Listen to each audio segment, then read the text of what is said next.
Nifty का weekly candle doji candle बना हुआ है, कोई क्लियर डायरेक्शन नहीं दे रहा है।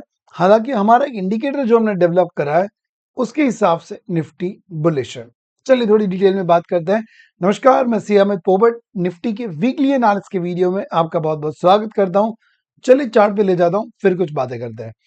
तो यहाँ पे दोस्तों हम देख पा रहे हैं वीकली चार्ट है, राइट। निफ्टी 50 के बाजू में अगर आप देखो तो लिखा हुआ है 1W, that is a one weekly chart. So पिछले 4 हफ्तों के कंटिन्यूअस बड़े फॉल के बाद एक हल्का सा पोज करंट वीक के अंदर हमें देखने को मिला। करंट वीक ने प्रीवियस वीक का लो ब्रेक नहीं किया, ये बहुत अच्छी बात है। करंट वीक का जो लो बना हुआ है दोस्तों, दैट इज 24,134।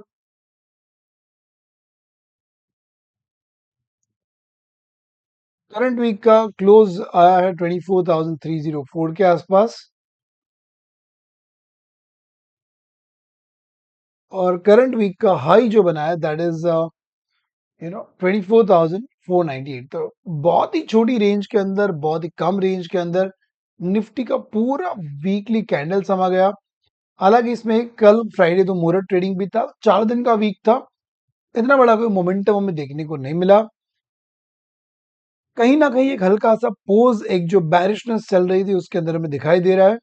अगर ऊपर की तरफ चलता है तो पहला टारगेट हमारे लिए रहेगा करंट वीक का हाई, और अगर करंट वीक का हाई ब्रेक करता है देन आई बिलीव 25,000 और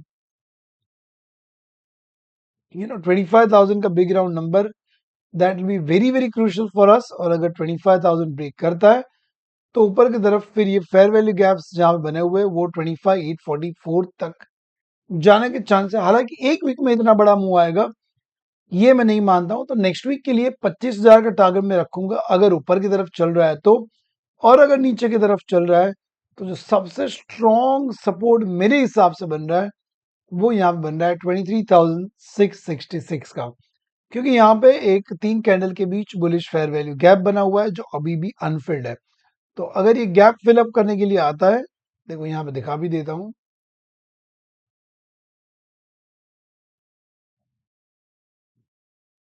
हालांकि बीच में एक बार इस गैप को फिलअप करने की ट्राई करी थी, बट क्योंकि छोटा गैप है तो एडवाइजेबल है कि पूरा पूरा इस गैप को फिलअप करा जाए, और उसके बाद अगर ऊपर की तरफ जाएगा तो बढ़िया रहेगा।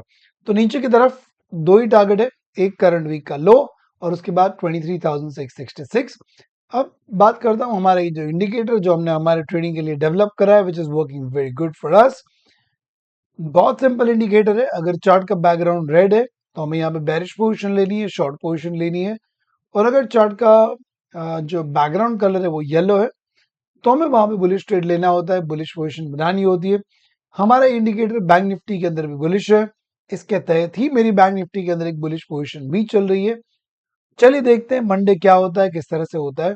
और ये एक नया वीक होगा, दिवाली के फेस्टिवल्स खत्म हो चुके होंगे, और नवंबर में जो एफएनओ के रूल्स थर्ड वीक के अंदर इंप्लीमेंट होने वाले उसकी भी धीरे धीरे थोड़ी असर शायद देखने को मिल सकती है। मैं रोज आपके साथ रहूंगा। अगर आपने चैनल अभी तक सब्सक्राइब नहीं करा है, अभी के अभी कर लीजिए। मिलता हूँ अगली वीडियो के अंदर। Thank you so much.